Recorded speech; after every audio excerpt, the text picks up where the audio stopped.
ಶಿಕ್ಷಣ ಕ್ಷೇತ್ರದಲ್ಲಿ ಕ್ರಾಂತಿ ಮೂಡಿಸಿದವರು ರವಿ ಬೆಳಗೆರೆ ಅವರು.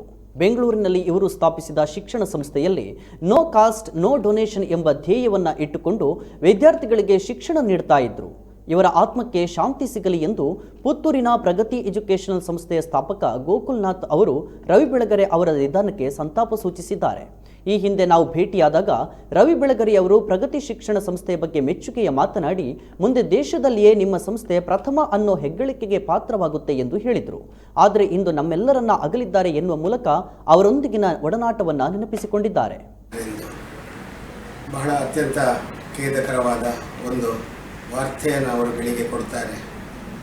ಓ ಮನಸ್ಸೆ ಅಲ್ಲದೆ ಹಿಮಾಲಯನ್ ಬ್ಲೆಂಡ್ ಇನ್ನು ಅನೇಕ ಪುಸ್ತಕಗಳನ್ನು ಬರೆಯುವ ಮುಖಾಂತರ ಅಲ್ಲದೆ ಹಾಯ್ ಬೆಂಗಳೂರಂಥ ವಾರಪತ್ರಿಕೆಯನ್ನು ಉತ್ತುಂಗ ಶಿಖರಕ್ಕೆ ಏರಿಸಿದಂಥ ದಿವಂಗತ ನಮ್ಮ ರವಿ ಬೆಳಗೆರೆಯವರು ನಮ್ಮ ನಗಲಿ ಇಹಲೋಕವನ್ನು ತ್ಯಜಿಸಿದ್ದಾರೆ.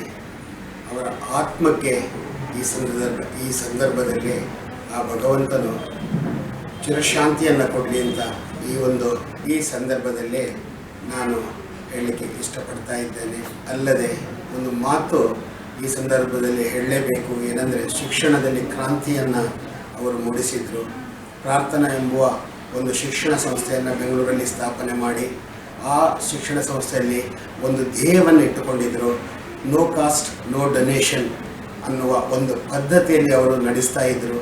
ಅಂದು ನಾನು ಹಾಗೂ ಸುದರ್ಶನ್ ಅವರು ಭೇಟಿಯಾದಾಗ ಅವರು ಬಹಳ ಹೆಮ್ಮೆಯಿಂದ ಹೇಳ್ತಾ ಇದ್ದರು, ನಮ್ಮಲ್ಲಿ ನನಗೆ ತುಂಬ ಹೆಮ್ಮೆ ಆಗ್ತಾ ಇದೆ, ನೀವು ಕೂಡ ಒಂದು ಅನುತ್ತೀರ್ಣಗೊಂಡ ವಿದ್ಯಾರ್ಥಿಗಳಿಗಾಗಿ ಒಂದು ಕ್ಯಾಂಪಸನ್ನು ಮಾಡಿದ್ದೀರಿ, ಇದು ದೇಶದಲ್ಲೇ ಪ್ರಥಮ ಅಂತ ಅವರ ಬಾಯಿಂದ ಅವರು ಹೇಳುವಾಗ ನನಗೆ ಅತೀವ ಸಂತೋಷವಾಯಿತು.